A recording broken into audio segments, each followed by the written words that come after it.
where dreams collide. High road roaring every night. Spotlight on Spurs, feel the fight. Spotlight on Spurs, hearts ablaze through the cheers and cloudy days. From the lane to glory's flight.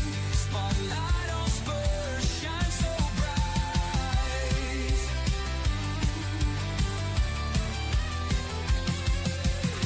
Echoes rise when we take the field.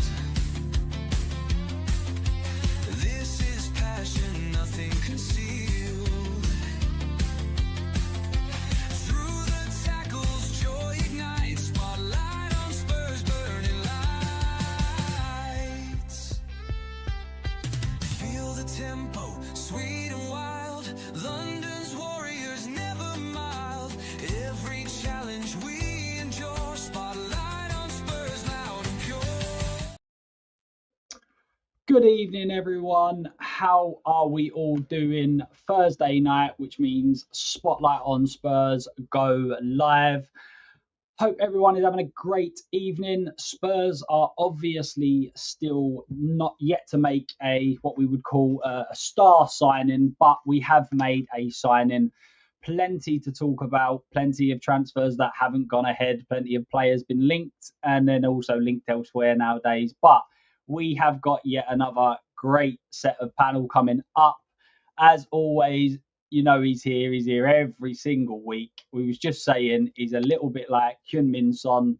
He's so loyal, you can't even get rid of him when you wanna. Chris, how we doing, mate? You all right?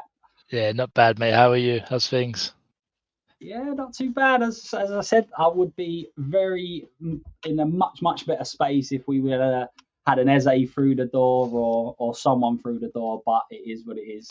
So yeah, we shall see, mate. You never know. Maybe July 1st is when it all kind of takes shape. Let's find out. So Chris is obviously coming back on as per usual, but another person who's returning to today's show is Mr. Man himself. Jay, how are we doing, my friend? Same situation as you, getting stressed out, watching other teams sort of building, getting ready for next season, whilst we're about to wank a couple of million on an academy player from Leeds. Fantastic. Why do we always do it? Spurs is just, no matter what situation we're in, we just seem to find a way of dampening everybody's hope and optimism. It's a joke. It's seriously a joke. And you look at where you'd think United are the team that won the Europa League final. The way we're behaving, anyway, it's just. Yeah, unfortunately, I have to completely agree with you on that. And then welcoming in someone who's making their debut on the channel. I'm sure everyone will know who he is. Deji, my man, how are we doing? Hi there, Luke. Yeah, no, I feel a little bit like my friends, Chris and Jay, mate. Our club is moving dusted in Tutankhamun, and it's really quite scary stuff. I'm not gonna lie, I wasn't shaking my bum when we brought in Thomas Frank. I still ain't shaking my bum. And you know, on reflection, it's mate, if Frank pulls off a miracle this season, then it is a miracle indeed. But I actually think we might even be worse off than we were under Ange, and that's saying a lot. So, yeah, I'm not in the greatest of spirits, and the fact that we're not bringing in any decent players is quite worrying for me, to be honest with you. Yeah, it seems like we're all in the same boat, mate. Most Tottenham fans. I was told off on Twitter recently because I said that why are we this club? Why do we not make any signings? We're not going to go anywhere. And I was told I was negative and that I need to just prep and be ready.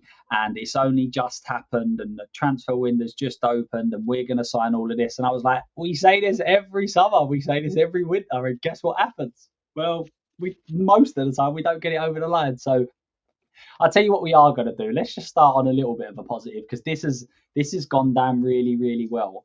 But has anybody seen the new kit that's came out today? Yeah. I'm a big fan of it. I must say, I'm a big fan. What are your thoughts? Chris, have you seen it? I have seen it. I had it.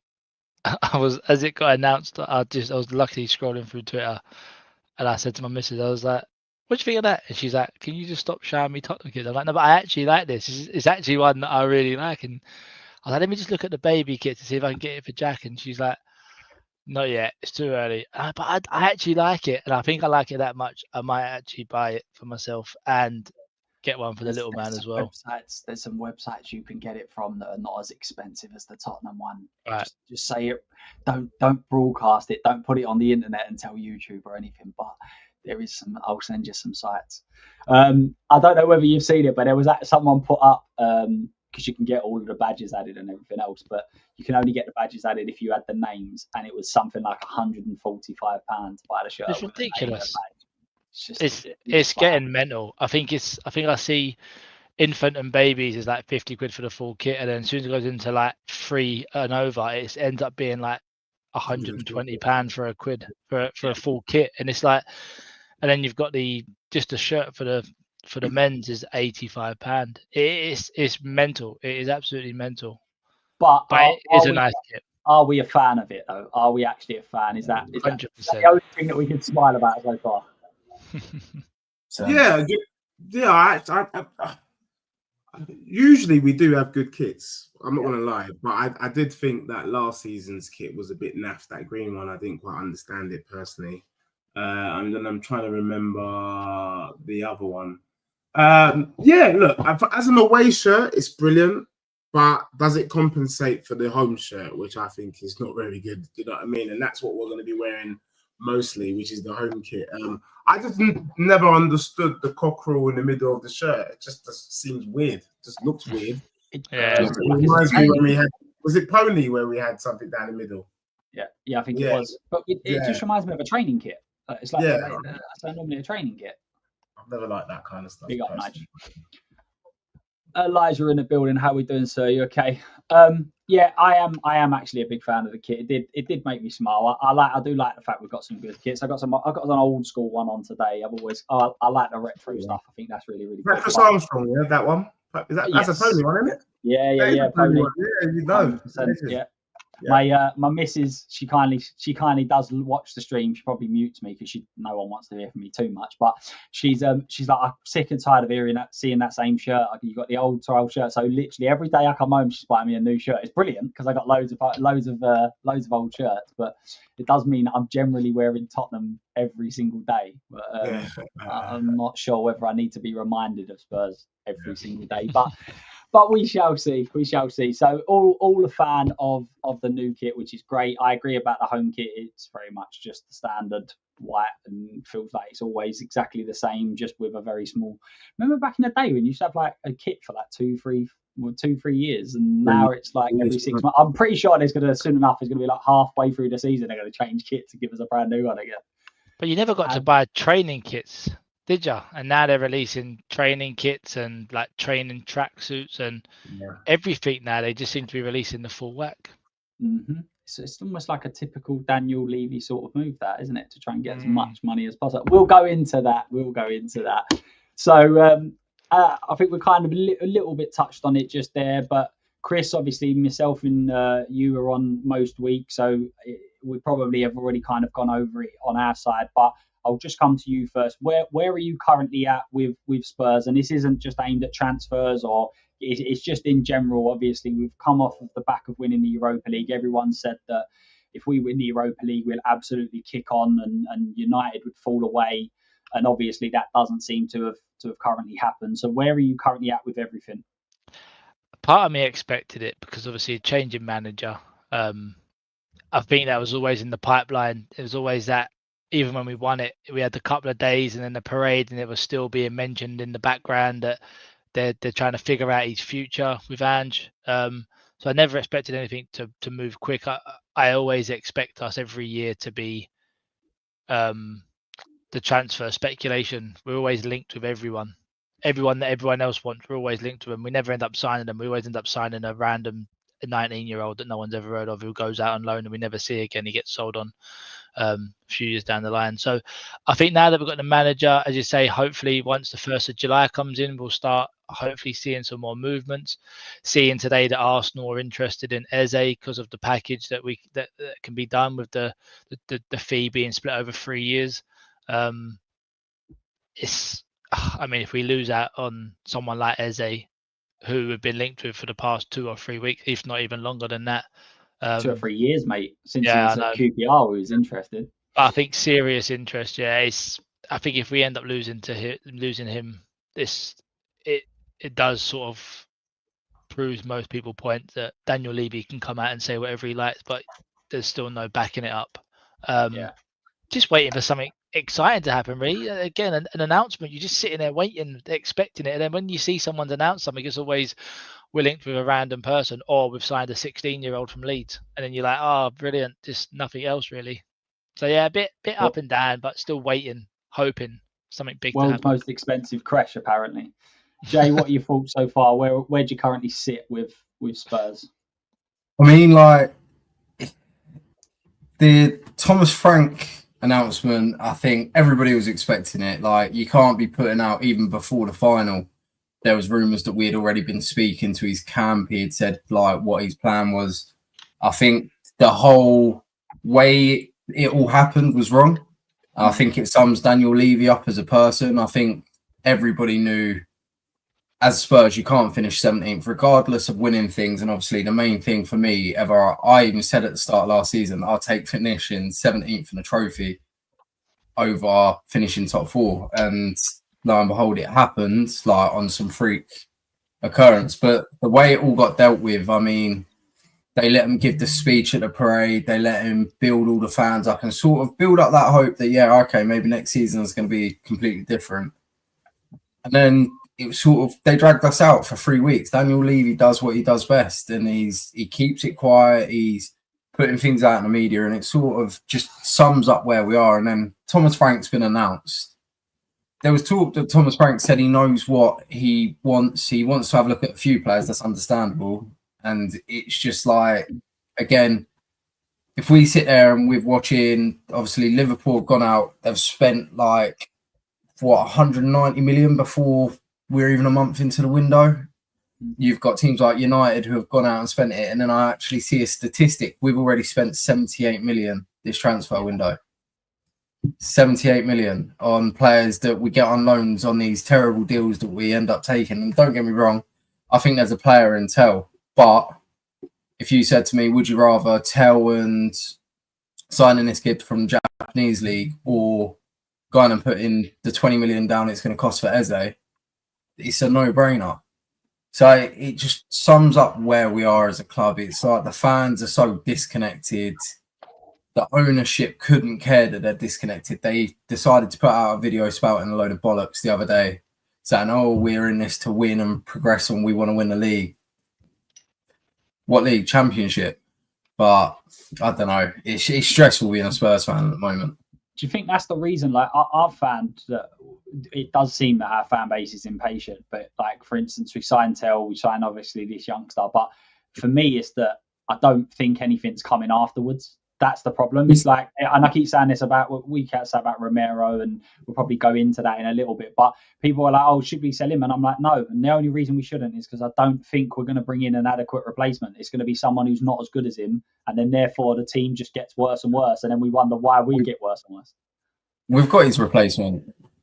We signed his replacement in January. That's the truth in it. But, like, as you said, the reason we're impatient is because we've seen this story so many times of, oh, it's coming. We've got a war chest. We've got 70 million to spunk on Guehi in January. All of a sudden, it comes to the start of this transfer window and we're skint again. Where's that money gone? Yeah. Yeah, no, So I completely agree. Yeah, I think a lot of them is always a case of, well, we'll say we tried, but as you said, where's that 70 million at? This is it. It's just stress. Deji, where are you at? Oh, you're on mute. Yeah, look, I agree with what I'm hearing from the floor. Look, Spurs could do more, yes. But we know, Jay, you talked about you take 17th with a trophy. I would never have taken 17th with a trophy. But here we are. We bloody got 17th and a trophy and we're in Champions League. But the truth of the matter was that we were fully dusty and something needed to happen. Look, I'm looking at this from a different perspective, and a perspective that I hope kind of happens. I was thinking about it the other day, and I was breaking down our team. if we can get Prime Udogie back, yeah. Get out. Sorry. If we can get Prime Udogie doing what he's doing, he's one of the best left backs in the Prem. Jed Spence, who I think didn't get a proper sniff under Postecoglou, I think he could be up there, do a job on the right hand side. Perot as well. Because remember, it's the way that we played that exposed them. And I think Danzo is a more than capable replacement to Romero, in my view. Can we get a tune out of Basuma? Thomas Frank could do that. If he does, Brighton, if you speak to Brighton fans, they reckon Prime Basuma is better than Prime Caicedo. Yeah? Bentancur, is there still a player in there? Madders, is there still a player in there? So you look at our squad and think maybe that's why we brought in Thomas Frank. Thomas Frank is renowned for working with quite average players and bringing the best out of them. If he can bring out the best out of these players, then it's not so bad. Already, I've named you a squad that's good enough to be top 6. And then all you need to do is just bring in an Eze and a Semenyo, which is what we're being linked with. And all of a sudden, we've got a top 6 side. So I think that's the logic behind why Spurs are not going in and bringing a big... Look, don't get it twisted. I would have loved to have seen Cunha. I would have loved to have seen an Mbeumo. I would love to see Adam Walton.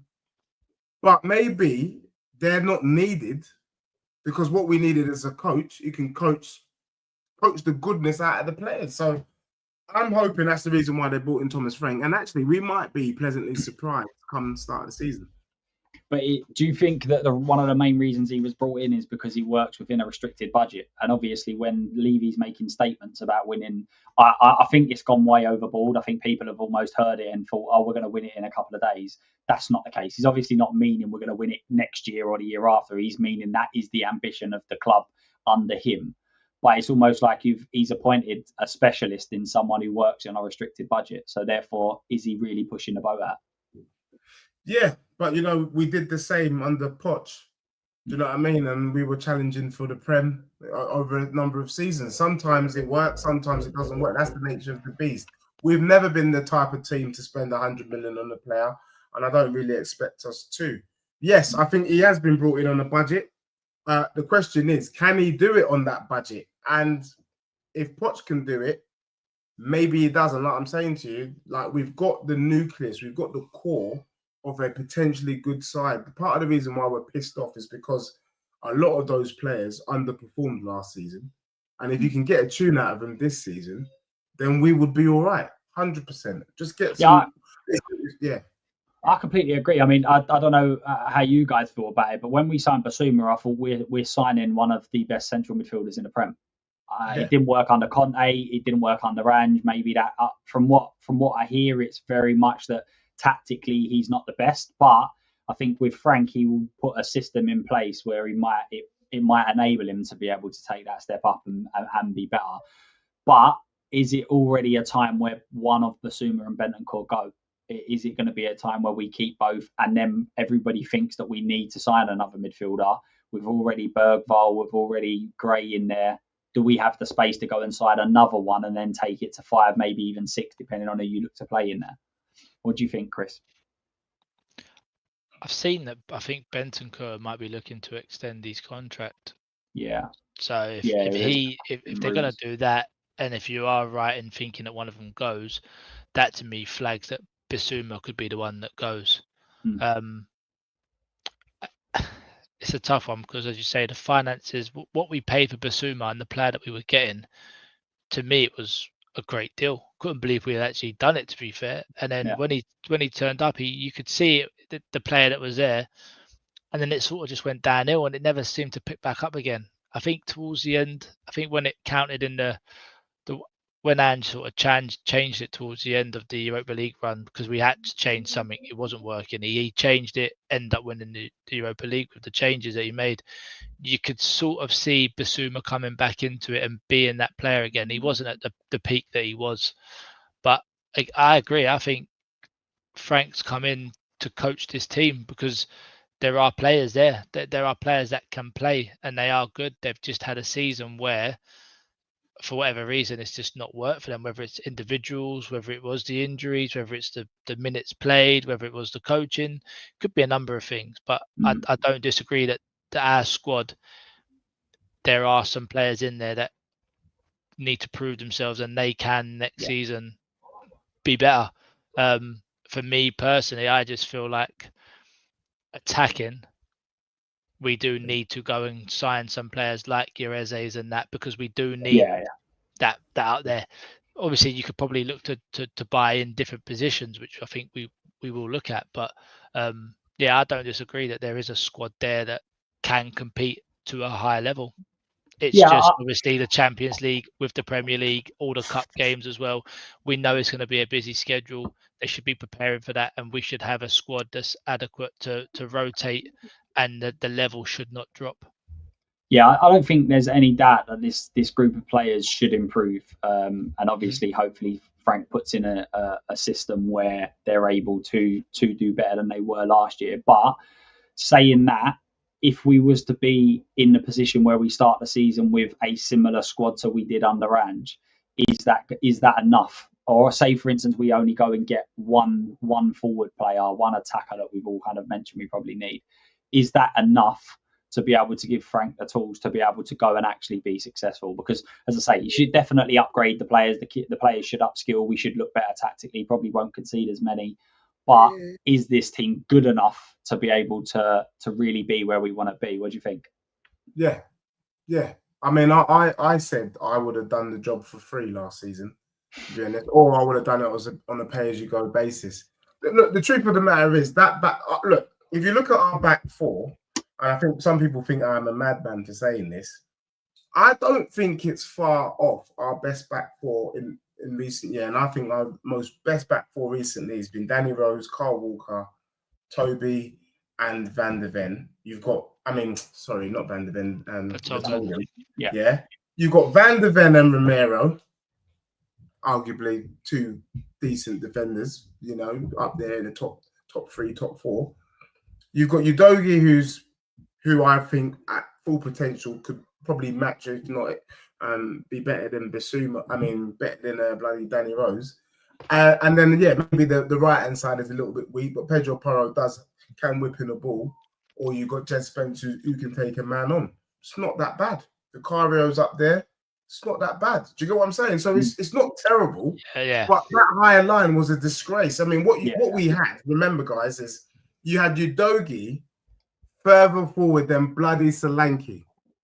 We would lose the ball, and then he would have to sprint and chase Salah. If you were there at the game where we lost bloody 6-3 to Liverpool, there's no way he's going to get back in time. Yeah. What he was asking of the players was absolute madness. And I think if we just have a settled back four where your wing back just does an overlapping run, not an inverted, because I don't want to see inverted, at least for the next 5 years, but an overlapping run, it could work. I think our back line's not bad. I just think Ange was tactically inept, and you can't teach an old dog new tricks. And he was ready to die on his sword, and he died on his sword for his style of play. I agree. I think that the whole Monster Six that was spoken about towards the end of the year, I don't think that's as vital as it was. I think Frank will have a better defensive setup, so I think we need a new midfielder. But we could get away with, say, a Bentancur and Basuma setup. It's going to be a lot different to Bentancur and Basuma in an Ange system. So I completely agree. I think our defense is pretty decent. My only worry, and this predates Ange a little bit, I think, for some of them, is just how available they are and whether they're going to be available enough, especially with the Champions League and not being able to rotate as much like with the Europa League. So do you think that if we made no defense, I think we're probably going to get a fullback in. It looked like Carl Walker-Peters has been linked. But if we was to just get like a backup fullback, what do we think? Is that enough for a defensive setup in terms of the goalkeeper and the back four? Are you happy with that? I personally don't think there needs to be major changes, but obviously there has been question marks about Romero. Would you be happy with that, Jay, as a defence? I would, 100%. But the issue that we've got, as you said, is players staying fit. And even pre-Ange, when we had like the likes of Conte and that, and we've struggled with injuries in the defence. The medical department that seems to play all going with a sore shin and come out with a broken toe. It's one of these things where it's a stressful situation trying to think of what ifs we stay fit. I think if we did manage to keep the defence like fit all season, then yeah, I think our defence is fine. The bigger worry for me is obviously that attacking midfield spot. You got two players in Kulu and Maddison who can't stay fit. Kulu runs hot and cold. It's unbelievable. He can have 5 of the best games you'll ever see and think he's the best number 10 in the world. And then he'll have 10 games where he looks like he should be playing National League.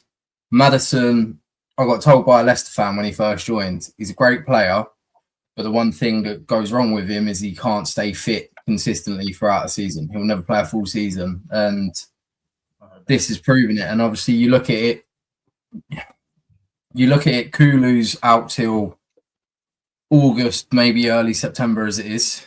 So when he comes back, it's going to be a race against time to be fit for Champions League squad depth. And so, yeah, for me, it's sort of the defence isn't a major concern. It's when you start moving past that midfield area where I'm more concerned. Yeah.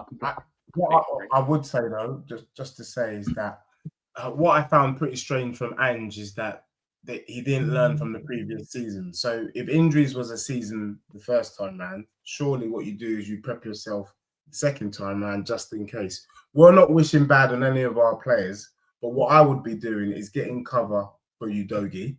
And I don't understand why we can't just pick the best from the rest.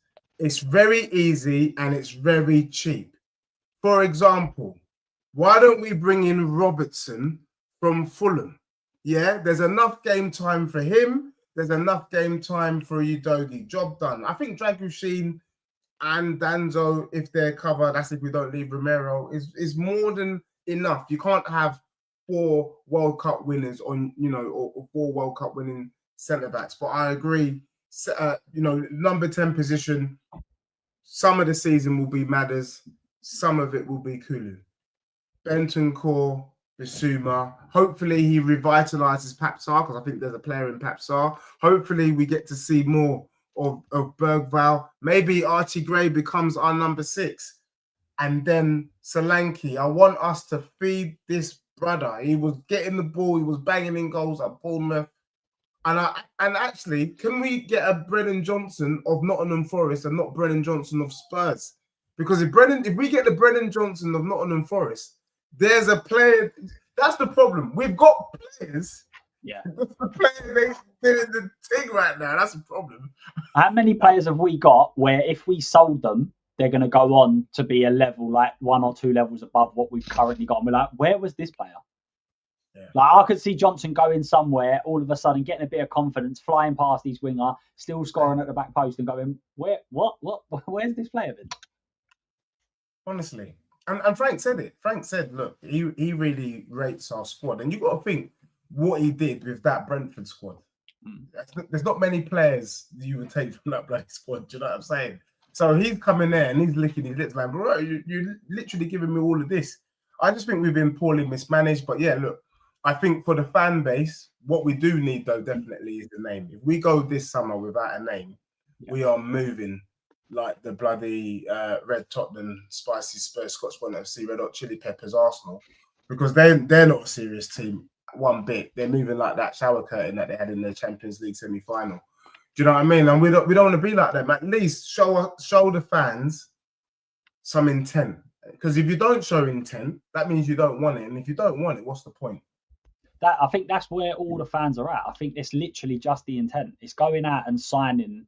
Like if we'd have got Eze at the very start and Eze was the signing, then all of these other signings would have been like, that's all right. Like and this is what I keep saying to people is that it's bad because we have to wait till the end of the transfer window, but you can't judge anything now because like Tell coming in, a lot of people have criticised that. But if Tell was actually your backup left winger, then people would be like, oh, well, that's not too bad. Yeah. Do you know what I mean? Yeah. So it's almost like you have to wait till the end. But if we know what Spurs are like, we'll wait till the end. Nothing will change. And then we're like, well, we should have just acted like this at the start of the window anyway.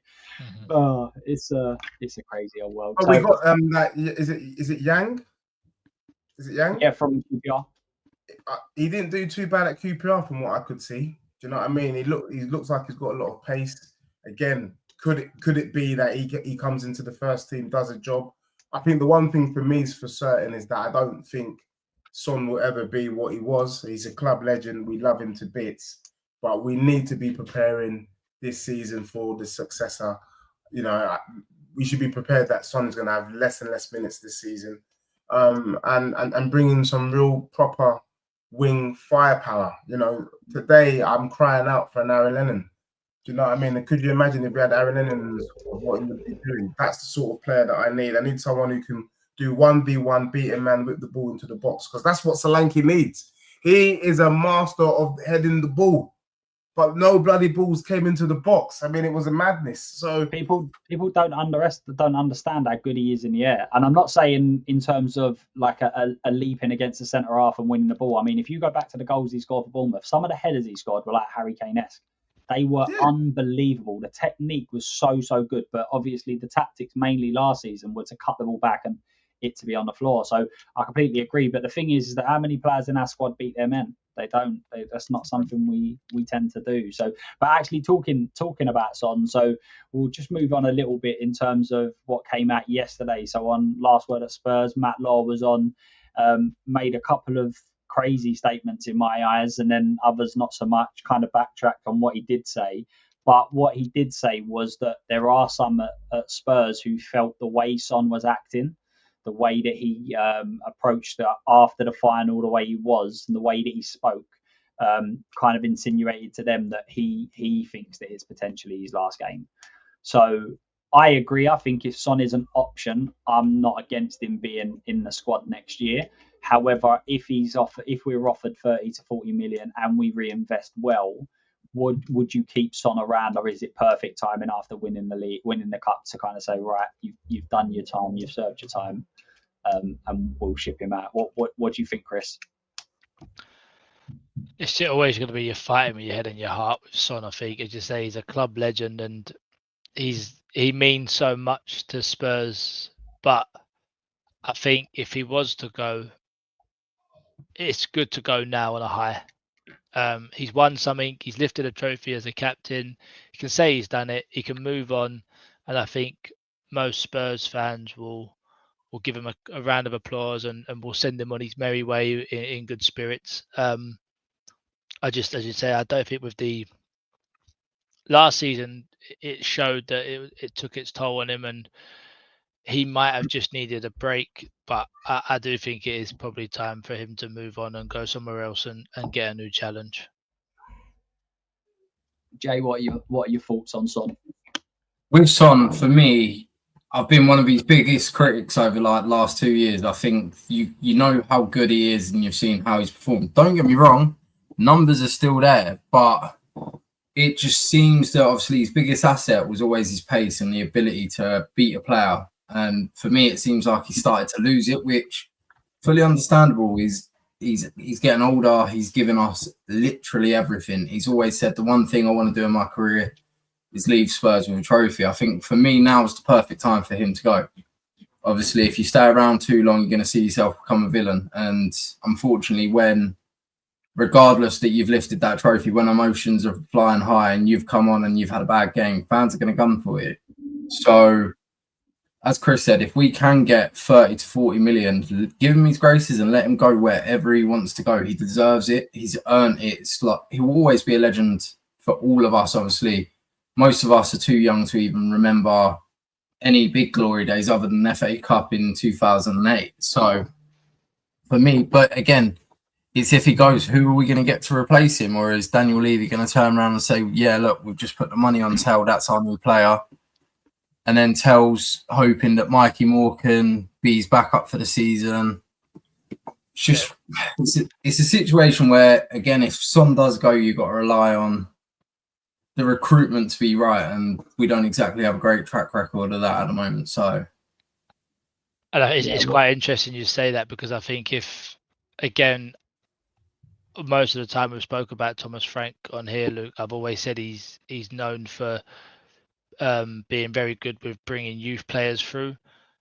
Again, is that going to be the philosophy that, well, rather than going to buy, you might buy your one player, But then are we going to try and then use your Jamie Donnellys, your Mikey Moores, your Archie Grays? Are we going to rely on the youngsters and even the under 21s? I don't know, Archie Gray was obviously brought in, but are we then going to be pushed down that route of, well, let's try and bring some of the young academy players through and see if they're up for the first team? And that is a fight, because you want to see your youngsters coming through, but you want to make sure that you're getting the youngsters through that are ready and that are good, or have them as a backup option to play them with 25 minutes to bring them on like we did in some of our Europa League games when we had the injuries last season.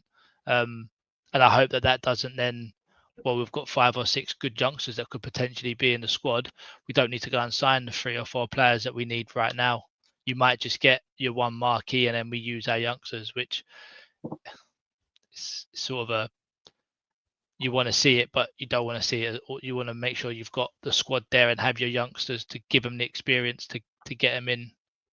Yeah, 100%. I don't think I can't imagine us waiting on youngsters now in terms of from the academy. I think we've got such a young squad that if we don't bring in experience, then it will just be the squad that we've got.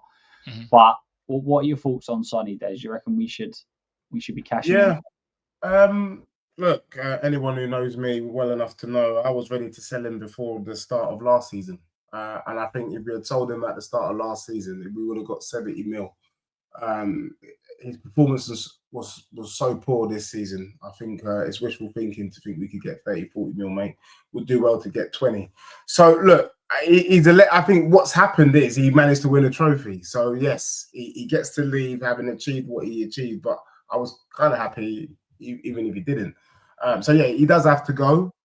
The problem I have with Spurs is we just don't forward plan enough. We knew Harry Kane was going to go. There was no backup in place. Solanke, if you're going to bring in Solanke, bring him in the season before Kane leaves, so he gets to learn under him, understands his movement, rolling, all of that stuff, and then he leaves, and then Solanke becomes the main man. We've got the same bloody issue with Son. You can't tell. Mikey Moore is not ready to replace Son, and neither is Tell. Never. Like, these are both backup players. The same with Odebear or whatever. You know what I mean? So we've not prepared for this day, which is stupid when you know that Son is 33 years old. Let's be real. That's not what that Tell, Mikey Moore, none of them. And for me, I don't mind if we bring in an academy player, if the academy player is top dog. You can't tell me that Ethan Nwaneri at Arsenal, sorry, I got to bring up the spicy Spurs, he can play. The boy that Miles Lewis Kelly, he can play. You got Rodgers, he can, like there's Adam Morton, they can play, they're ready from their academy. What the hell are we doing in our academy? What the hell are we doing in London, North London, and we can't bring anyone through? It's madness. So for me, the recruitment the whole academy system needs looking at. We shouldn't have to go out and buy Bergvall. We should have had them in the academy in the first place. We shouldn't have to go all the way to Leeds to bring in Archie Gray when we should have one in our academy in the first place. So there's a lot of mess that we've got to deal with. But if they're ready, in my opinion. Harry Kane came through, and you know what I mean. The rest is history. But the problem is what we're bringing out and what the others are bringing out is two different things. Yeah, I agree. I've been saying this for ages about Mikey Moore. People have been saying that he should be starting, and I was like, he's nowhere near ready. He's gonna. I think he will be a very good player, but he needs to be managed. And the way you manage a 17-year-old is not just by throwing them in and playing every game. That's not how they learn. It just doesn't work like that. But also, someone put up the other day, I think it was mainly aimed around the Europa League squad and the club trained issues that we've got and everything else. But it's something like in the last 10 years, we've had about 5 or 6 players that have come through the academy, and you mentioned Kane.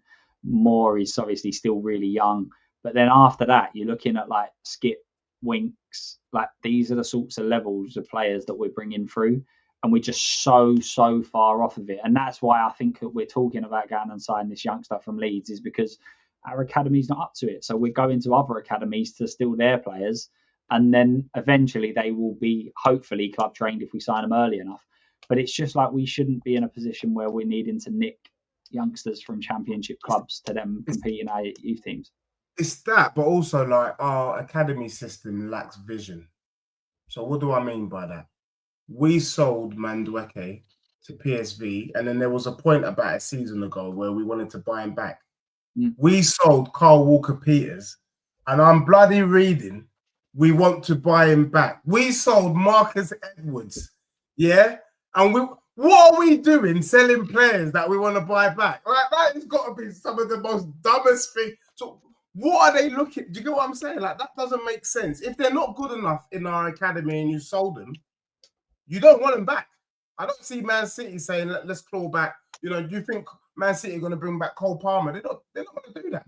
They're not going to bring back the lap. Do you get what I'm saying? Once they're gone, they're gone. But Spurs, there's just something that just isn't connecting where they're selling good. Like Marcus Edwards, I would have liked to have seen him. I would have liked to have seen him stay. He's got the pace. He can beat a man, which is what we're after. Yet we sold. Yeah, I think when Paratici came in, I think one of the main reasons why we lost a lot of youngsters was purely because we had like a wage cap. We were going like old style where it was like we can't give our youngsters too much too early, and they was all going, all right, well, we'll just go elsewhere then. So all these players were like, you can't offer us game time because you're a big club in the Premier League.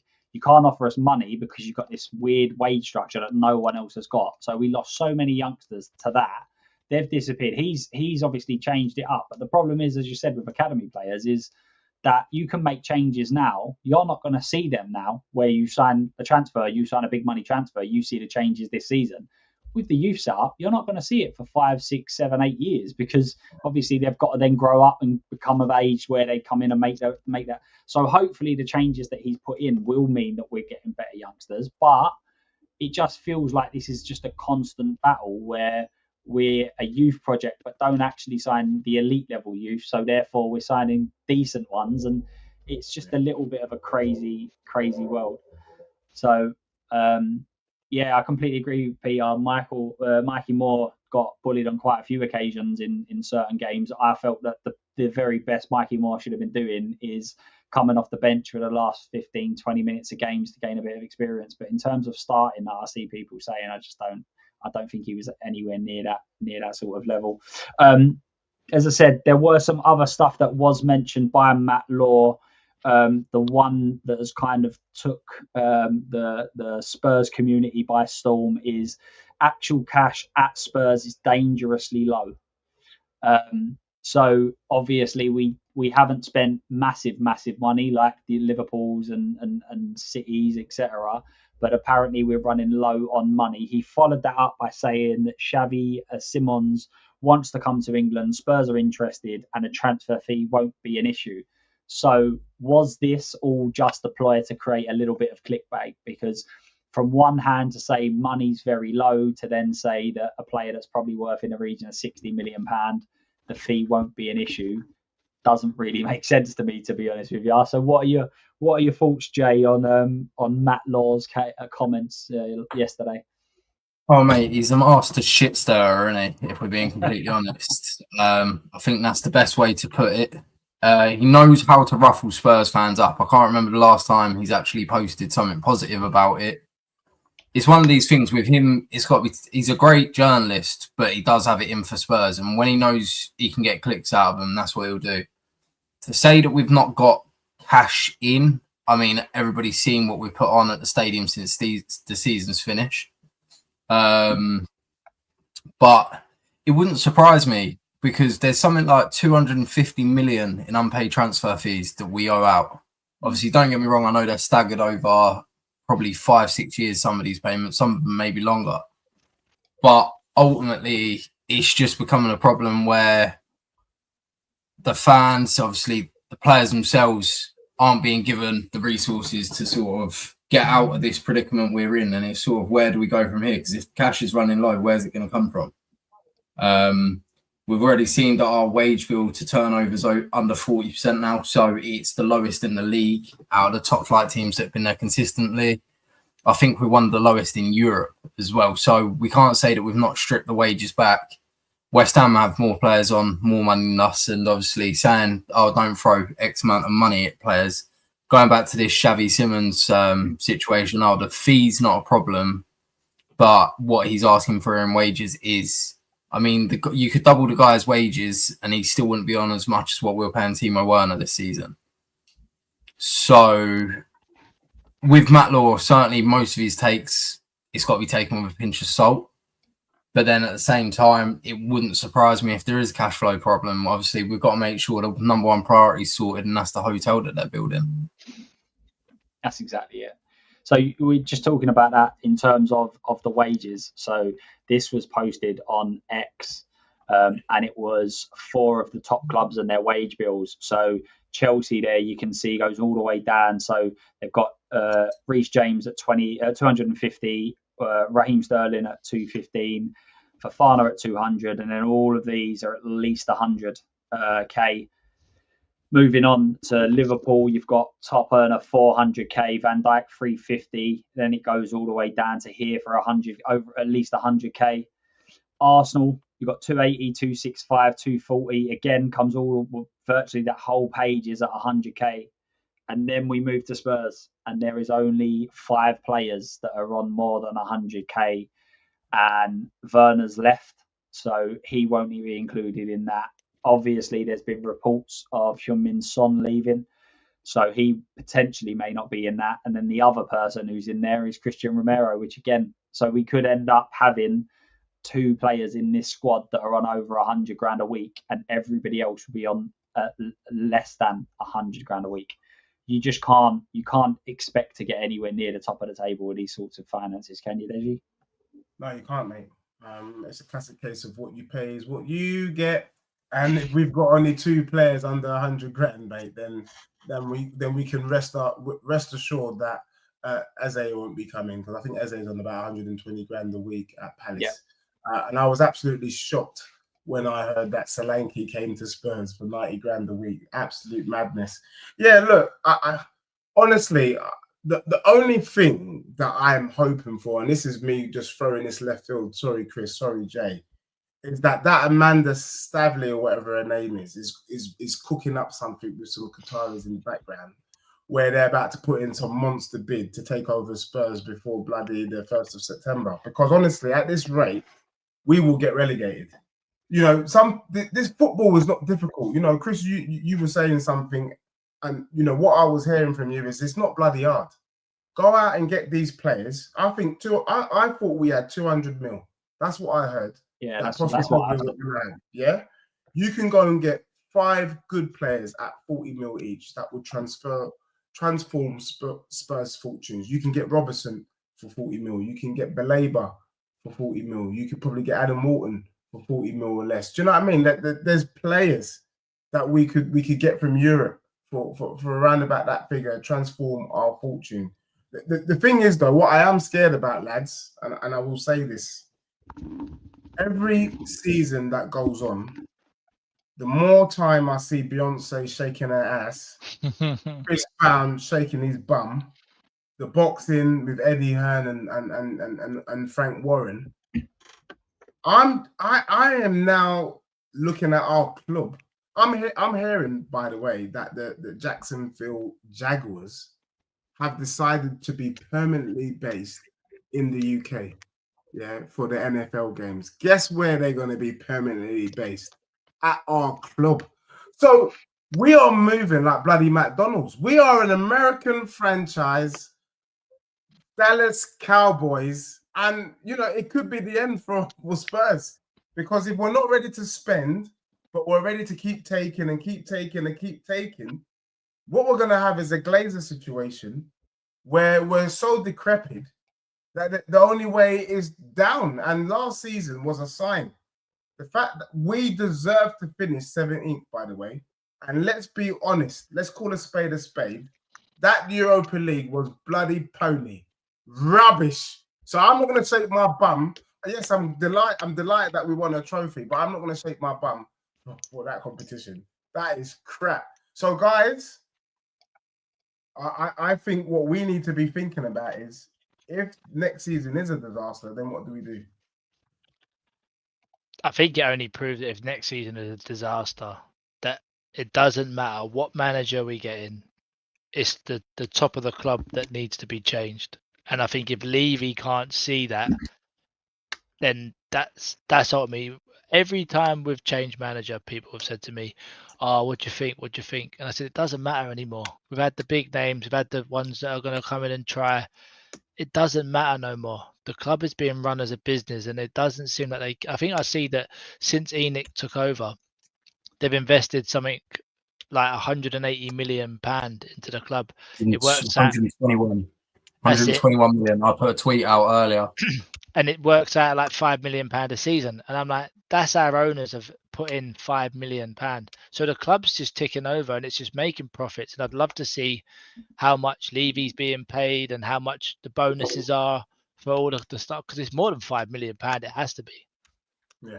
For Levy, it's been roughly estimated that Levy in his tenure as CEO has earned around about the £50 million mark. And that's only what he's paid on an annual basis. That's not including. Bonuses. You see when you get things, You see when you get things like when he signs an F1 deal, there will be a payment made to him as a broker in doing that deal and everything else. So that's just on the books at Tottenham Hotspur as the owner. As the CEO, what he's made, and that's 50 odd million. So I think if we have another bad season, you can't keep looking at.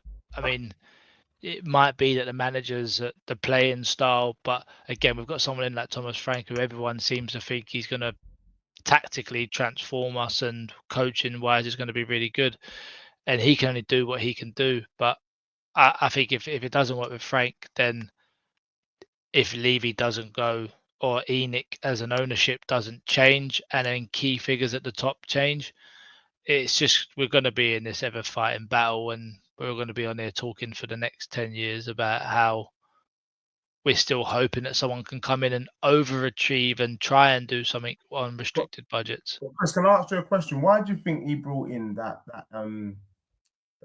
Vinay geezer, the Arsenal guy? Vinay Venkatesan. Yeah, well, from what I can understand, he's going to be the link between the football side and the sort of he's going to be the side that runs the football club as a whole. Yeah. That to me would sound like, didn't he? Yeah. Didn't he say all of the youth team, all of the women's team, all of the men's team? He said he's running all of that. So for me, that means that Levy steps away from that and maybe focuses on the bigger the club as a business, which again, if that's going to draw funds away from the club, then from the actual first team and from us building a good enough squad, it doesn't matter what the Vinay comes in to do, because he's going to then go away and you've got Paratici potentially is going to be then doing all these deals. For me, it should be a case of here's your budgets for the season, and if you need me to come in and do any negotiations or help with anything, let me know. Otherwise, on you go. And then we review it at the end of the season. We may even do a review in January, but you can't keep employing all these chief executives and all these top people for the chairman and for the exec side of the club if you're not going to just give them the resources and say, right, go and do what you need to do. Same as the manager stuff, isn't it? Mm-hmm. Has he been brought in just to take the heat off of Levy? So if it goes wrong again, this is the person that can get the sack instead of Levy.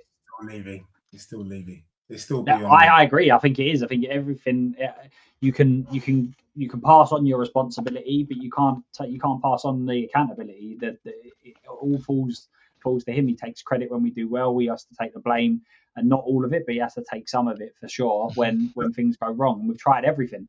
He's tried everything, but the facts is that I don't think he's ever fully backed anyone. And people talk about the amount of money spent under Ange, and I completely understand that. But a lot of the money that was spent on the players that are going to develop in 2-3 years. Ange weren't part of that. It's not like he spent. It's not what I mean. Is not saying we didn't spend 400 million on now players. We spent 400 million on, say 200 of it was players in 3-4 years that Frank might not even see the best of, because Archie Gray's, you're looking at 17, 18 year olds. He's going to become that 40 million pound player in 5, 6, 7 years time. So I don't even really feel like he spent the money, but in terms of backing it, we've just looked at the wages there. We're still far off it.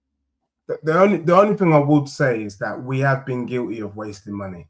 Oh, 100%. You got the Celsos, you got Ndombele, all of these players that we spent money on, and it was naff. And I look at Bournemouth, for example, under Iriola, what he did with that squad on a shoestring, the Kluiverts, the Semenyo from Bristol City. Bloody hell, he got Kirkes from the second division in Hungary. And there is something, even bloody Brighton, they got Enciso for like 2-3 mil, Caicedo for about 3 or 4 mil. Do you know what I mean? And there's something about, could we be a bit more wise with our money? Do you know what I mean? I don't want us to spend 60 mil on Eze, and it turns out to be another Pape Sarr Bissouma situation. I don't think that would happen. I think he's a class act. No. But if we can go and find the Kirkes, I'm not adverse to that. If we can go and find, some of these gems for 5 mil, 6 mil, 7 mil, 8 mil, and bring in a squad, what the Van Heck, what a player. He's a good defender, Van Heck, by the way. Van Heck at Brighton. There's players out there that we can find for cheap that can turn us around. But the thing is that they've got no credit in the bank. So, for instance, the young guy that we've just signed, he could be one of them guys. We don't know. No one can sit here and say that he's definitely not going to be. He could be. And if Brentford signed him, we'd probably all gone, I bet he's going to turn into a player in a couple of years. But we also need to be able to act in the now. And I don't understand why there can't be both. Like, it's not a case of, you can only go and sign youngsters, or you can only go and sign this. Surely we should be in a situation where we can go, well, actually, you can go and sign this player, but we've also got that. And the squad planning, you alluded to it earlier, the squad planning in this team has just been absolutely ridiculous. We didn't do it with Kane, we didn't do it with Son. We replaced Bale with Gareth Bale 7 years later. It's just like, this is what we do. We just seem to do this all of the time. If you actually go through Pochettino's 11 and was to put it up against the 11 we've got now, there's an argument that pretty much the whole of Poch's 11 starts. And that's because we just don't seem to be able to look at areas and go, let's go and improve and let's go and get better there. It's just crazy how we operate as a club. Yeah, true. I do agree with what Robin said here. If injuries are 50% less than they were last year, we do stand a chance. But I do think that part of it was Postecoglou. But as I said, some of these injury records, they predate Postecoglou. So we can't just sit here and say that he has to take full responsibility for all of them. I mean, Van Ven had hamstring injuries. I think he takes 90% of the responsibility, though. Well, I think the medical team have to play a big part of it as well, because the medical team have been shocking for years. I mean, we've had Lamellas at this club. We even had Ledley King, Darren Anderton. Like, we can go back as far as you like. We've always had just players that get injured. I mean, you only got to look at, I think it was Kulusevski and Dragusin this year, when Dragusin done his knee ligaments and the physio's telling him to jump up and down and do knee jumps, and you're going, what is going on here? And then they done the same thing with Kulusevski. Oh no, yeah, he's got a bit of a knock. Oh no, turns out he's got a 7-month injury. Like, what? Sorry, what? How have you not worked this out yet? It's just, But I do agree. I think the tactics were a part of it. I think that there's loads of different reasons as to why teams are going to get more and more injuries. I think this is something that's not going to be where it's just a one-off. I think more teams are going to get more injuries. The amount of games, the high intensity, the amount of stoppages, VAR, it's all factors. Like, even the World Club Cup now, you just look at it, like, we've literally just finished the season and teams are playing in World Club Cups. It's just... Pre-season starts next week. The Spurs players will be back 1st of July. And Man City have played throughout.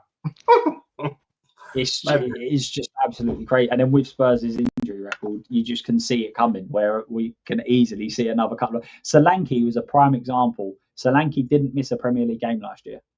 And in his second game, he got an injury and he missed, I think he either missed the second game or missed the third game. And you're just like, oh, come on, this doesn't make any sense. I do put a lot of the blame down for me. I know what you're saying, but I mean, you just got to look at how Ange managed that squad, man. It was terrible. I mean, there was a moment in time where he said he couldn't rotate, but you had Jed Spence on the bench. Like, he literally ran these players into the ground. And I think what we need from Thomas Frank is we just need a bit more balance. And I think that's what we brought in. We brought in someone who's going to adapt to the situation. If we had another injury crisis like the one that we had this year, under Frank, we wouldn't finish 17th. Oh, guaranteed. Yeah, 100%. I completely agree. Yeah, I completely agree with that. He'll definitely become more adaptable, and and be able to kind of grind out results. 100%. I don't disagree with that. I did just touch on it a little bit. I take it that nobody here is an expert on the new signing. What a great name. Takai, I think, is a brilliant name. I can't wait for some of the commentators to kind of give their version of how you say his name. But thoughts and we'll obviously won't go into too much detail. Any thoughts on this, Bar? Is it just a potluck? There has obviously been rumours that he will stay around the first team. Obviously, with the likes of Vuskovic, Dorrington, Phillips, would you be keeping him around the first team, or would you try to look to get a loan out for him? If Vuskovic, from my understanding, if Vuskovic comes in and stays in the first team for 3 years, he would become club trained in Europe. But do you potentially stunt his growth by not loaning him out, him not seeing first team? What would you kind of do with the centre-back issues and Takai that we've got, Chris?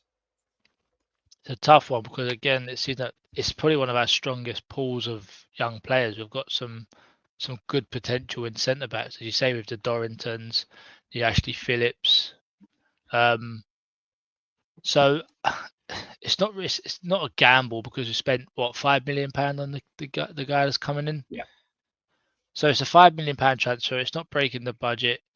It's probably being seen as another financial deal.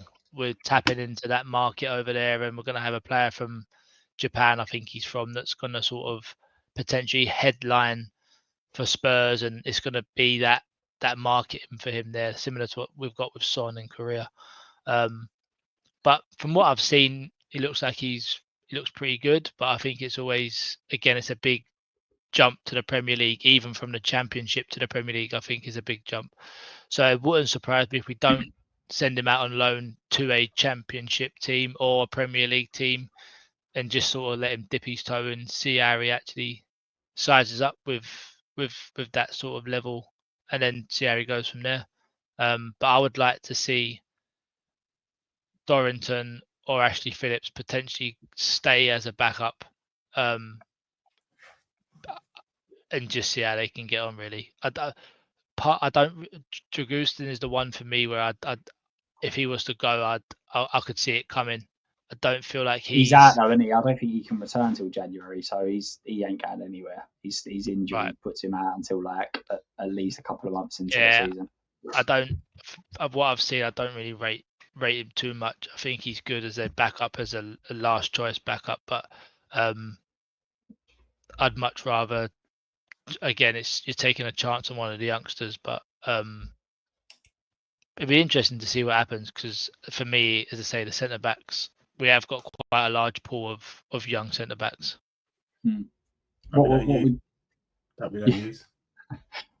would you do, Deji? Would you keep him around? Would you send him out on loan? Vuskovic, does he stay in and around it? Where would you come? Because there was a suggestion, I think, from Ali Gold that one of the youngsters may stay around until January and then be shipped out on loan. But what would your makeup be?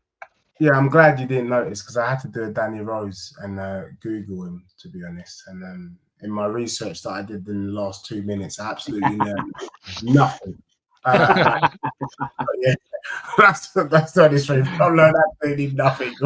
I don't even know what the point is, because we brought in a decent defender from Blackburn in Ashley Phillips, and he didn't get a sniff. And I still, to the life of me, can't understand why Ashley Phillips didn't get a sniff, especially when we were struggling last season. So look, does he hang around?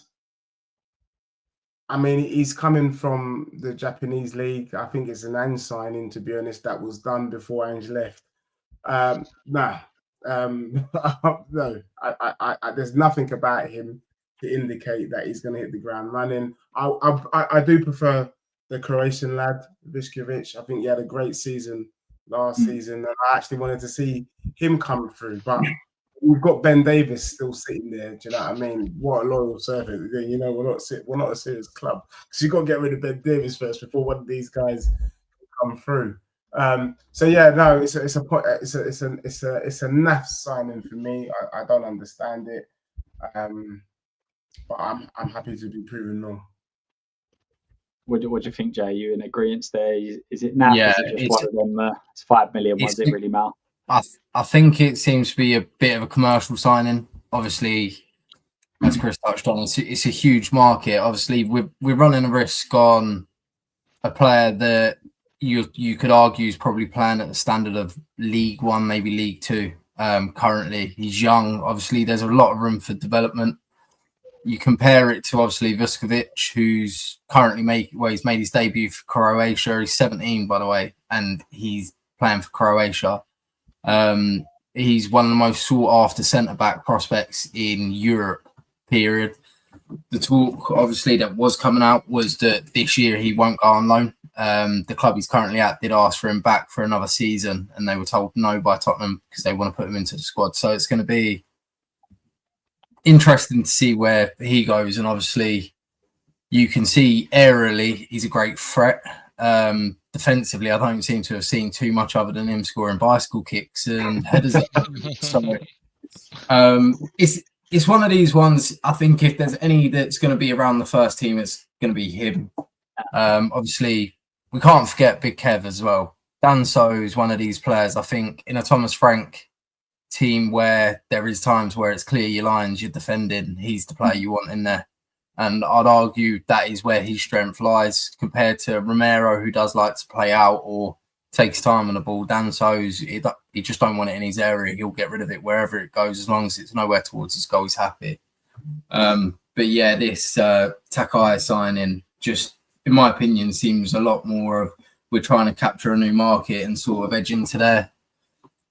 There's also talk that when he does sign, he might have to finish the Japanese season anyway, which I believe they're halfway through now. So you're talking mid-October, he'll join up with our squad. So yeah, it's just one of these things. I know, obviously, as I said earlier, the money that we've spent on him and Tell could have been a down payment on Eze for the season. So for me, I'm bored of watching us taking risks and hoping a player develops. It's sort of now, we got lucky with Bergvall. With Gray, he wasn't underwhelming, but you can't judge a kid who's been forced to play every other position bar his main position all season. I think the criticism of him, people saying he's not good enough, it's not true. He's not had a chance. He's kind of been told you're playing right back this week, centre back next week. You're playing left back the following week. Then you're coming into a team that's down on confidence. I mean, obviously, going back to Mikey Moore, that's the same situation. Obviously, I get he didn't have the greatest of games. You look at him versus Alkmaar before he had his health problems. You see a talent there. Like, he's underdeveloped. He's a 17-year-old kid who's coming in and he's playing for Tottenham Hotspur. Like, as he said, his goal that he scored for us was the proudest moment of his life and the main moment he'll ever have. But that's what I mean. We're reluctant on kids. And it's unfair because Archie Gray was wanted specifically by Thomas Frank at Brentford. The agreement was in place and the medical fell through and we come in and took him. I think Frank's going to use him this season in his position. So I'm just excited to see where that goes more than anything. Frank's been interested in quite a lot of this squad. So again, it's one of them things that I think it's just because we don't trust Spurs and what they'll do. But Frank does need to come in and look at some of these players. He does need to come in and go, do you know what? This guy is going to fit what I want, or he's definitely not going to fit what I want. There's some players that I think they're just not at the level, and it doesn't matter whether they come in and impress or not. We need to be getting better regardless. But as you just said, I mean, Archie Gray was one he wanted. He wanted Brennan Johnson. So are them two players the ones that he wants to sort of work with? Apparently, the Tell deal, although a lot of people are saying it was probably signed beforehand, apparently he kind of gave the go-ahead and said, yes, that's definitely a player that I want to work with. But again, we need to be able to bring in players that improve the 11. And that's what I kept saying when we signed Solanke. Solanke's the only player we've signed in the last, year that's actually improved. He's come in and started. And that is the main, you can see straight away, he comes in, he starts. We haven't signed any of them players, all of them. Danzo, Dragasins, like you have to go back to the first summer of Ange when we got the Van der Ven and everything else. But again, we lost Lloris and Kane, so we physically had to go out and get players that improved the 11 because we lost to them two as well. So we brought Danzo in because we're preparing for Romero's exit, because Danzo's not a bench player. I watched Danzo in the Euros when he broke. He was the geezer that broke Mbappe's nose. Yeah, I know. Yeah, yeah, gave him a good whacking, and I thought, yeah, if you can do that to him, mate, come to my club. So Danzo is the next in line. Do you know what I mean? And like you're saying, Jay, under someone who's a bit more pragmatic in Thomas Frank, you're gonna have people licking their lips soon. Do you know what I mean? In terms of how good Danzo is. So I don't see Romero being that Spurs come the first or second game of the season. I think he's as good as gone. 60 there in the can. We're just waiting for part of the reason why a lot of the teams are waiting for the 1st of July. I was on a show yesterday with some Liverpool guys, and they were talking about it resets the PSR or something, or at least it does for Liverpool. So we'll start to see the real kind of news in terms of players from the 1st of July onwards. And obviously Atletico Madrid were in the Club World Cup as well. So in terms of the Premier League, I think the only club that actually looked like they may have any issues with PSR is Villa. But I've not seen many rumours about Villa selling, other than Martinez. I haven't seen many rumours about them selling players. So United it'd be interesting to see. Pardon? United are in that boat. They've got to shift a lot of wages. Obviously, Casemiro, Rashford being a big one. So for them, I think it was something like 125 million Ratcliffe's put in out of his own pocket to float this transfer budget early in the window. But it's what, as you were saying, like in regards to the PSR stuff, we're going to show a loss. I think that's obvious. You don't finish 17th and not show a loss, regardless of Europa League and Champions League. I think dropping from 10th down to 15th, you lose something like 35, 40 million of cash flow. So it's going to be one of these things where a lot of teams are going to show a negative, and that's where Daniel Levy's going to come in. Jonathan David, you can guarantee that rumour kicks up again because he's officially free on the 1st.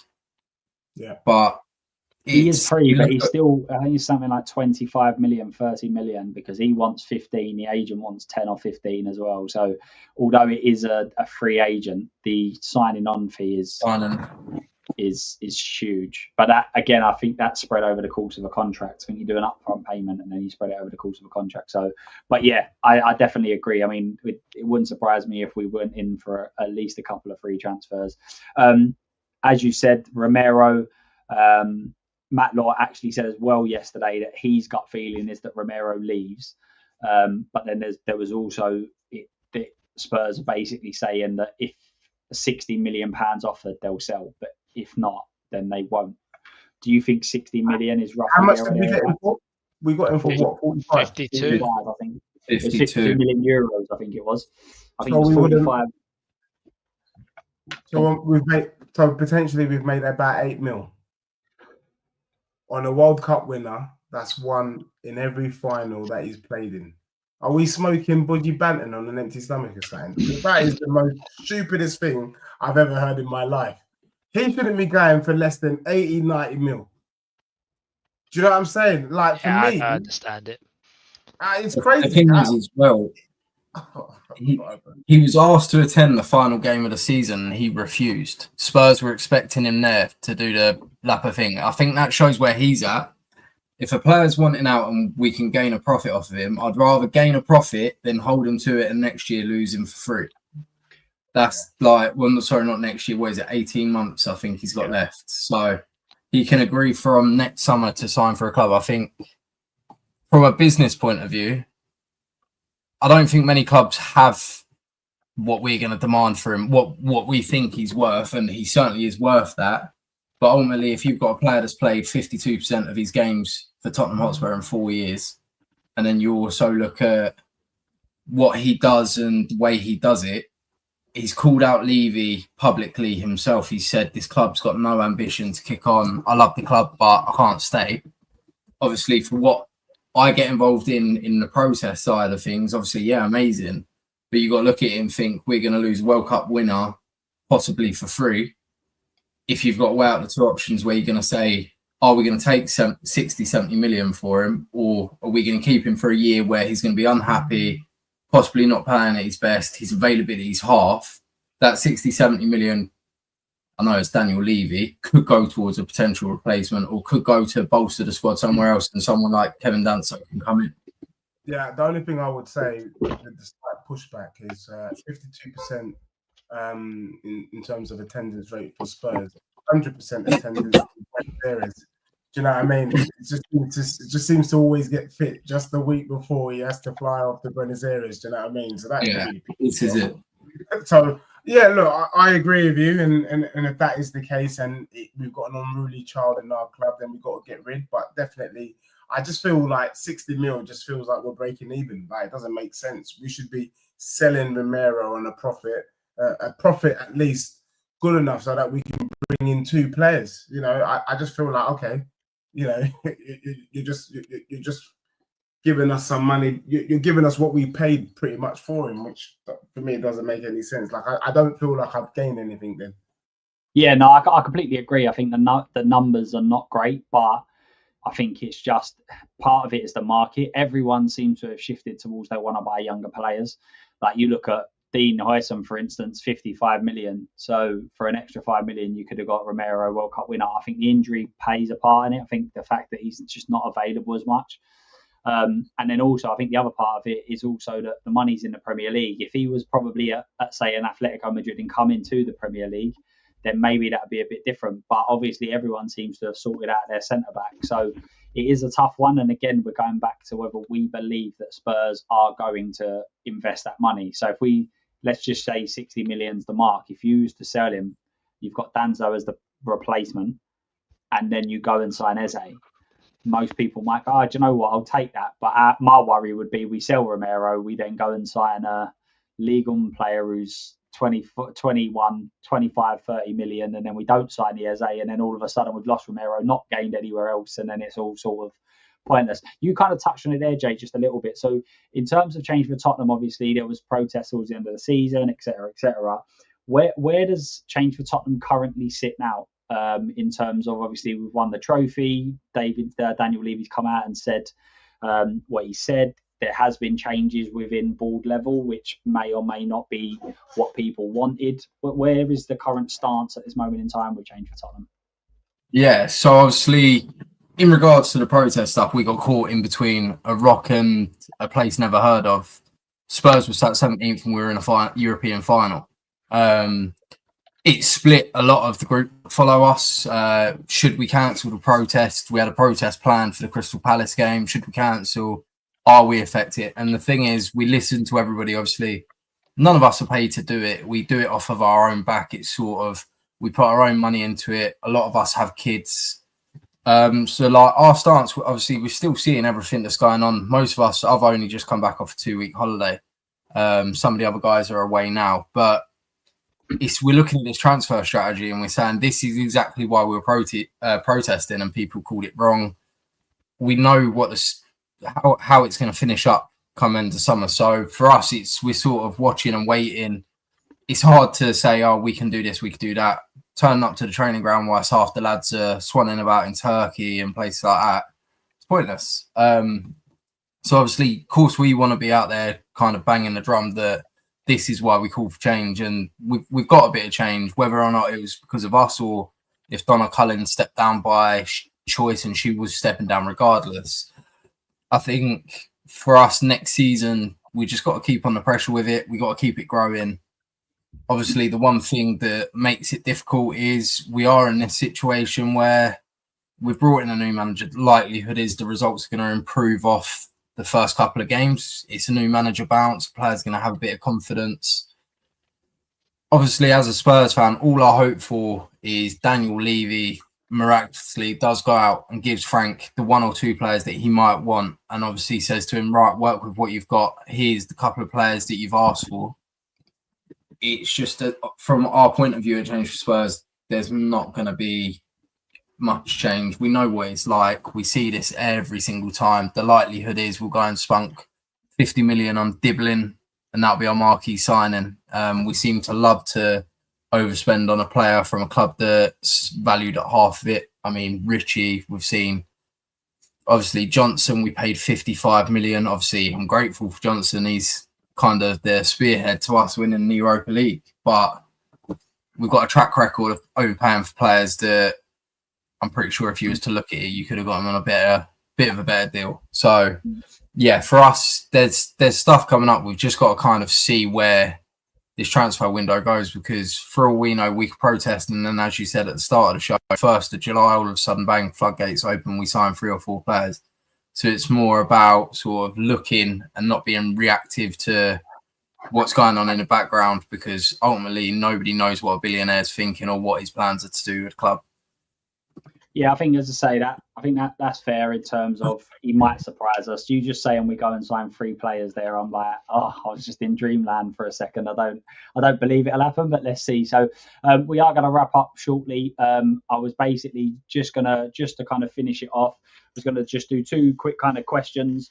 One of them we'll do right at the end, which will just be, how do we think Frank will fare this season? And you can be as broad. You can tell us he's going to win everything. You can be as he's going to finish at a 16th and it'll be an improvement on last year, whatever you want. But if you could get 2 signings, realistic, it can be players that have been mentioned or players that haven't, entirely up to you. If you could get a couple of signings through the door that you think really, really improves this team and could potentially put us to what you said earlier, Deji, in terms of being a serious club, what 2 signings would you make? Chris, I'll come to you last because you was first on last week. Yeah, so, I've already done it. Deji, where would what 2 signings would you make if you was Daniel Levy? Yeah, if I was Daniel Levy, I'd definitely bring in Eze. I think that's what the Spurs fan base want. I think he's shown, I think in the last game for England, I think he was the best player on the pitch. But also he's versatile, mate. He can play anywhere in that front 3, left, number 10, right wing. So Eze's got to be the one. And I do think I kind of agree with the sentiment that Spurs were looking at Mbeumo and we're looking at Semenyo. We need someone on the right-hand side who is what I would say a traditional right winger. Brennan Johnson is not a right winger. He's a right-sided attacker or a right-sided striker, whatever that bloody means. So if we can get a right winger with Eze, mate, I'd be happy. I actually think there's a squad there with a bit of common sense and dropping that high line, we'll be all right. Yeah, Jay, Mbeumo would be unbelievable, but he looks like it's wrapped up to United. But I'd take Mbeumo and Eze, that's for sure. Go on, Jay, you're 2. Yeah, for me, Eze, obviously it's the banker. I think he's the most Spurs player to have never played for Spurs. 100%. We all see the clip last year of when somebody asked him to sign a book and said, "Come to Spurs," to smirk. We've flirted with the idea of signing him. Obviously his agency's heavily represented at Spurs as well there. So for me, I think I'd do anything I can to get him there. And there was a Brazilian kid, and his brain's gone from my mind. There's a Brazilian kid, I can't remember his name. He's a centre midfielder. And mate, he plays as a 6, and he's sort of a string puller. 1 second. Was it in the Premier League? In Palmeiras. Is he in Brazil? Yeah. Rios. Yeah. Ricardo Rios, that's it. So for me, him, obviously, if the likelihood is we don't have a natural 6, you can put Biss there, you can put Biss there, you could put Bentancur there, you could put Bergvall, you could put Gray. For me, it's just somebody that likes to have a crunching tackle, protects his defence, and sort of can escalate the play. He can change the style of the play. He can get the ball up the pitch quicker. Obviously, it's hard because you'd have to toss up between that and a winger. But if it's the winger, it's got to be that Jonathan Bakayoko, who's obviously one that But yeah, that Ricardo Rios for me and Eze would be the 2 that I'd go for him. Both of them are on the market. Yeah. Chris? Yeah, Eze for me. It's a clean sweep. Daniel Levy, if you're watching, just go and get him. Jesus. I've just seen, while we was talking, I've just seen that Last Word on Spurs have retweeted that Man City are also interested in Eze as well. So that could be that over and done with in the next couple of days. But if Spurs come calling, mate, I don't think he goes to City though, even if they show he wants to stay in London, doesn't he? Yeah. He wants to come to Spurs. He actually wants to come to Spurs.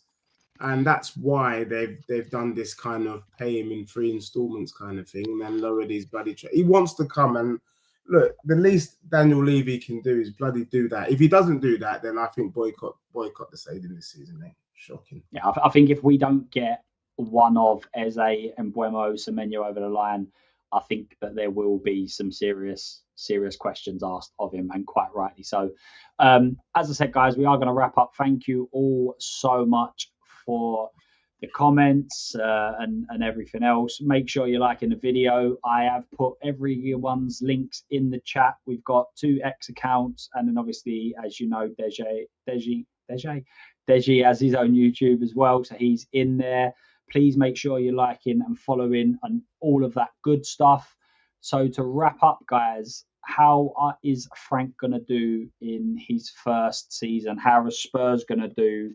Obviously, not with the current squad. Let's pretend that we do go and get some decent signings, an Eze or something like that. Where do you think Frank will fare in terms of the league, cups? Will it be an improvement on last year, etc., etc.? Chris, we'll start with you this time. I've done it last week. I've always do it. Don't worry, do it again for the new viewers of the show. Right. Do it again, and then we can also go back and say how much of a liar you are, because last week you said we were going to win the league, and this year. Nah, I think if I remember rightly, it was top 8. Get through the group stages in the Champions League, and then just be competitive semi-finals in the domestic cups. That's what I think realistically. That's what I think. If that's how the season finished, me personally, I would turn around and say big improvement from last year. We challenged for a few things as well. I'm not expecting to win another trophy. It was a nice feeling having that, but I think give Frankie's first season to embed his tactics and get all the boys on board and play some better football. Yeah, that was virtually everything you said last week. I'm trying to get you to trip up and say something different. Go on, Desi, what was you going to say? Yeah, no, for me, look, we need to be following a specific trajectory that I've had in mind. I think Thomas Frank needs to get top 8 and bring back a cup, a FA Cup. Now, that's below my personal standards, but I think it would be acceptable as Spurs fans given the circumstances. Top 8 with an FA Cup. But I think if we're languishing in about 10th, then he's literally turned, he's gone from being red and white to bloody white, but giving us the same bloody results. And I won't be happy with that. He's got a little bit more harder to please, Chris. You're a bit too easy there. Deji's demanding a cup, especially if Eze's in. Jay, whereabouts do you side? Oh, it depends how this pre-season goes for me. But obviously, a big factor is going to be if Son and Romero go.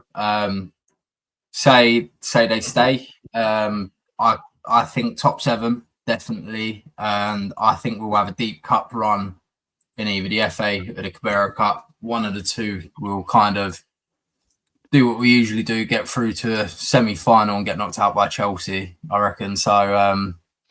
Yeah, no, for me, of course, I want to say I want to finish top 5. Being realistic, after seeing how teams are strengthening, I'd say top 7 and a deep cup run, hopefully another final, another day out on the drink and sort of enjoying myself, but we'll have to see. And I'm just going to say at that, not one of you have mentioned a Super Cup. So... should we finish second in that? I watched PSG the other day, so I'd rather not. We'll finish second in that one for sure. Maybe third, depending on if you include the ref. Can I just say this is the first season as a Spurs fan where I'm genuinely not looking forward to the Champions League. Every other season, I thought, yeah, come on Spurs. I like to see Barcelona. I like to see Madrid. I like to see Dortmund come to our gaff and we give them a good run for their money. 100%. I got to Wembley when we played in consecutive years, Barca in the group stages and Real Madrid, and I was like, this is unbelievable. Yeah. Unbelievable. I don't think it would be. If we play PSG, the way I saw them dismantle Atletico Madrid in the Club World Cup, mate, we're looking at 6s and 7s. Like, well, that'd be our back line, I think, as a back 6 or a back 7. That's what we'll be playing. we'll all be screaming for Ange's defensive ball again. Right, guys. I completely agree. I think top 8 is going to be a minimum requirement. I think we need to start challenging for cups. I think if he goes out in the first rounds of cups and things like that, I think that's going to be pretty disappointing. I'm not as expecting as Deji. I do expect us to get there eventually, but in the first year, I don't think he'll challenge for cups. He's not done that at Brentford. I think the furthest he ever got was semi-finals, and we actually knocked him out. So I don't know how he's going to fare in terms of having that many competitive games at the top level, but I think top 8, we'll see more consistency in the league, and let's see the Champions League draw.